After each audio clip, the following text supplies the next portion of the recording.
Tulad ng bawat isinisilang na bata, may kasamang tanong ang kanyang pagdating.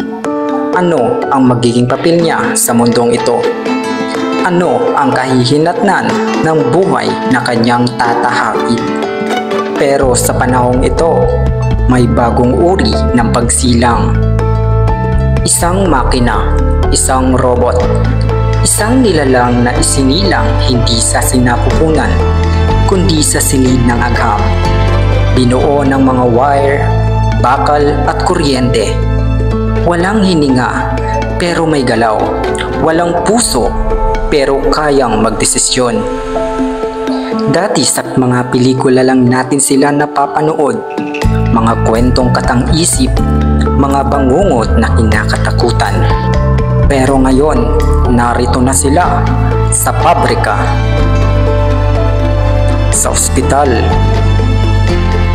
sa eskwelahan, sa ating mga tahanan, katulong, kasama, kaalit, katuwang, minsan mas maasahan pa kaysa sa kapwa-tao. Mula pa noong unang panahon, pangarap na ng tao ang magkaroon ng katulong, isang hindi napapagod, hindi nagrereklamo at laging handang sumunod. Ang unang paggamit na salitang robot taong 1920 sa dulang RUR ni Karel Capek.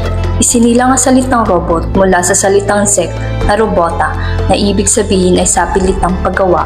Sa kwento, ginamit ang mga robot sa pabrika, murang manggagawa na hindi napapagod, pero sa huli, nag-alsa sila at nilipon ang sangkatauhan. Ang unang robotic arm sa pabrika noong 1961, ipinakilala ni George Devol at Joseph Engelberger ang Unimate, ang kauna-unahang robotic arm kayang magbuhat, magsalansan at sumunod sa 200 galaw na nakaprograma sa memorya nito. Ginamit ito sa mga trabahong delikado at mabigat para sa tao. Ito ang naging simula ng malawakang automation sa industriya. Sa susunod na mga dekada, unti-unti nating isinama ang robots sa ating mundo. Sa Japan, nakangiti ang mga humanoid robots. Sa Europa, nakikipag-usap sila sa mga pasyente. Sa Amerika, ginagamit sila sa digmaan. At sa Pilipinas, hindi tayo nagpahuli. May mga paaralang nagtuturo ng robotics, mga startup na sumusubok gumawa ng sariling teknolohiya, at mga estudyanteng sumusubok makipagsabayan sa mundo. Tahimik ang kwarto ng operasyon. Pero sa gitna ng katahimikan, isang braso ang gumagalaw. Hindi tao. Isang makinarya ang kumikilos na parang bihasang doktor. Eksakto ang bawat galaw. Walang panginginig. Walang pag-aalinlangan. Hindi napapagod. At higit sa lahat, hindi nagkakamali. Sa loob ng pabrika, sabay-sabay ang pag-andar ng mga makinang tila walang hinto. Hindi na tao ang naghihintay ng utos. Hindi rin sila ang bumubuo ng produkto. Mga robot na ang tagapaggawa ng ating kasangkapan, ang nagbubuo ng ating mga damit, ang lumilika ng ating pagkain. So, sa robots, ang natutulong sa akin nito is like sa mga gawain, mas napapadali o napapagaan ito yung mga gawain ko sa buhay. Tahimik ang mga manggagawa sa gilid. Nagbabantay, nag-a-adjust, o minsan papaisip, ano pa ang papel namin dito? Isa po ang tatay ko sa nawala ng trabaho. Dati po siya nagtatrabaho sa Jollibee. Nung nagkaroon po ng mga robots, marami pong pinatanggal ng mga empleyado sa Jollibee. Ang tatay ko po ay isang pro sa Jollibee.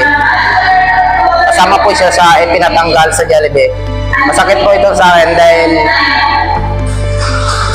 yun lang pa pinagkukunan ng pera ng aking tatay para po may maipadala po sa amin. Sa bahay, may boses na sumasagot sa bawat tanong. Hindi tao ang kausap mo.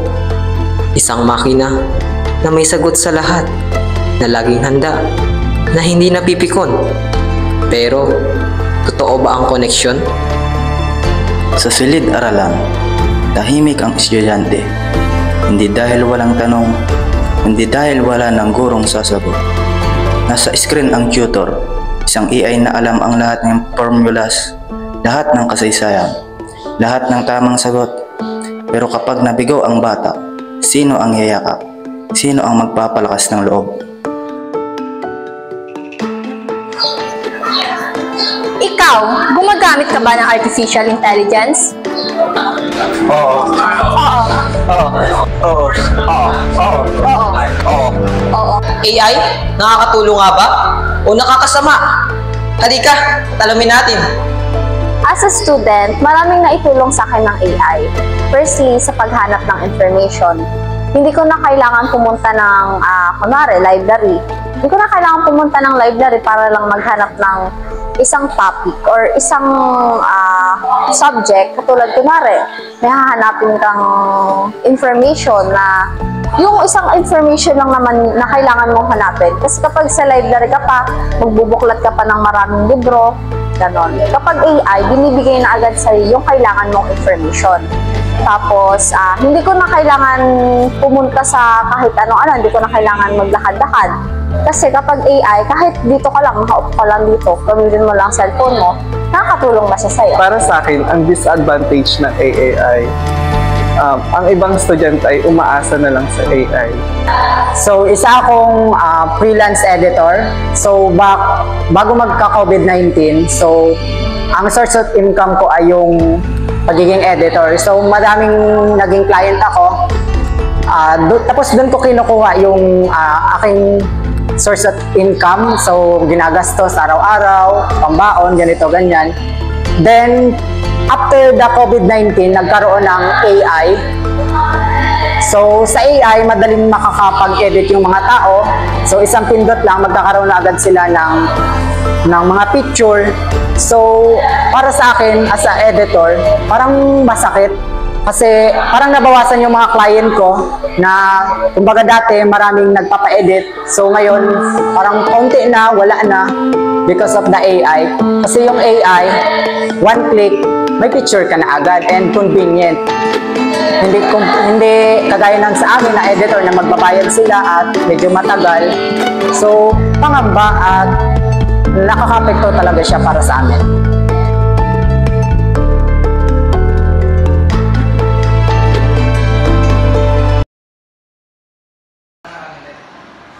AI, nakakatulong nga ba? O nakakasama? 1, 2, 3, go. AI, nakakatulong nga ba? O nakakasama? Halika at alamin natin. Alam naman, sabi ni Ma'am, isa po, may parang mas baga, masyadong malakas pa yun.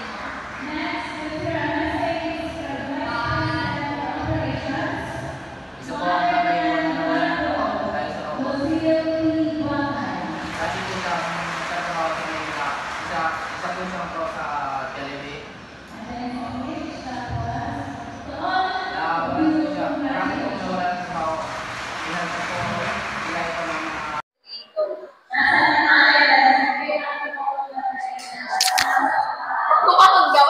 Nalilito ako. Nakaganon ba? Sige, ganun. Paano? Ganyan lang. Mukha ka lang. Sige. 1, 2, 3.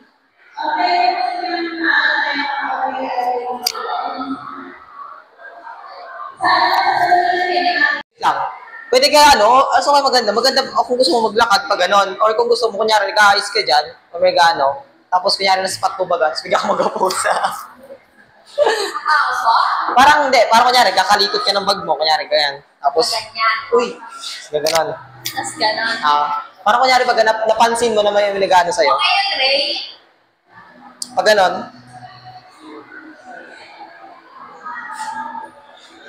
paano kaya, no? Maganda rin kapag pag ganon pag-areo. Hanggang saan dito? Dito lang. Hanggang dito sa pinto. Yan. Yan, no? Kaya, what? Paano ba yung angle natin eh? Basta i-gitna mo baga siya. Dito ha. Sabi lang kayo. One. Sabi niyo. Sige. Wala pa. Wait lang, may patabingi pa. Wait lang. Nasa inyo lang kasi yung sakit. 1, 2, 3, go. Wait lang. Ayan na. Ulit. Pwede kayo portrait lang natin. Pwede, portrait. Landscape pa tayo. Kaya, try testing. Okay, May what? electric pa na. Kita ko yan eh. Pwede mo patayin ilaw? 1, 2, 3, go. Go.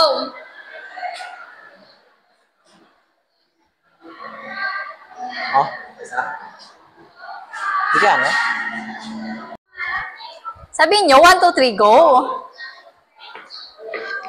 Ikaw, gumagamit ka ba ng artificial intelligence? Pag ganun baga, tapos pagka-camera, then kaya nag-ayos, tapos nakita niya, tapos, ano kaya? Or diretso tayong camera, ganun.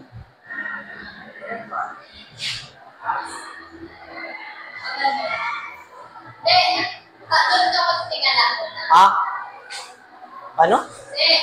Pag ganun. Taas sa camera, Tapos pag ganun. Sige, pwede rin. Pag 1, 2, 3, go kayo ha. Nasa kagat ako. Gilid ba ako? Ganyan natin. Dito pangalan sa gilid. Basta dito yung pangalan sa gilid, Okay na yan, okay. Left. Pag 1, 2, 3, go kayo ha. Wait lang, ako nyari gano'n, okay? 1, 2, 3. Magkano pa ako? Ganito. Huwag na. Ulit.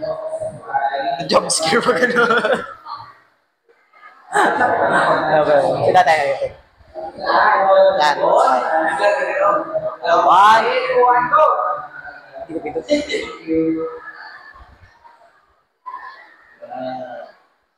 Okay. Nice. Sorry. Dito dating iba. Yung isa. Behind the scene kay. Ano to? Wala ata yan. Wala nga. Wala mo na yan. Yung isa. Na ako.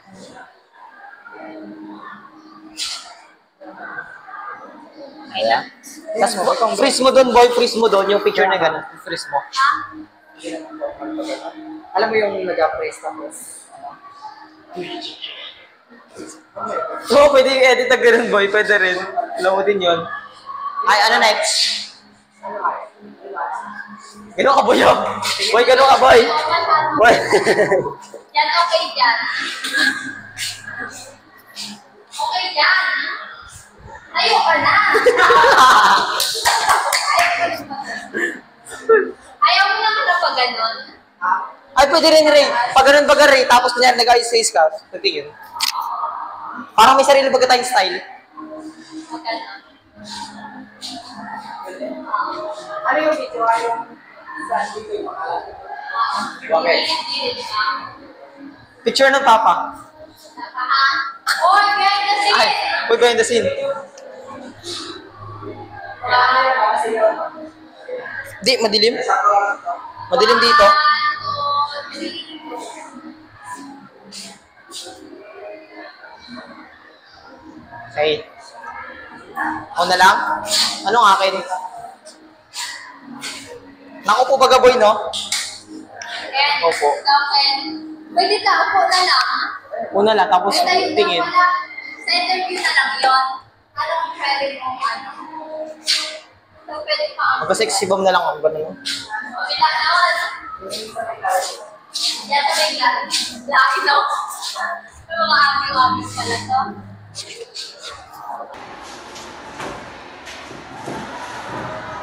Baka doon, Jo, para kita ka.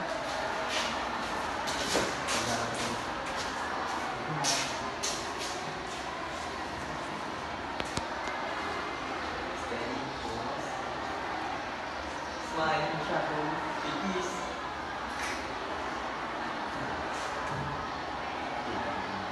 tayo sa gilid.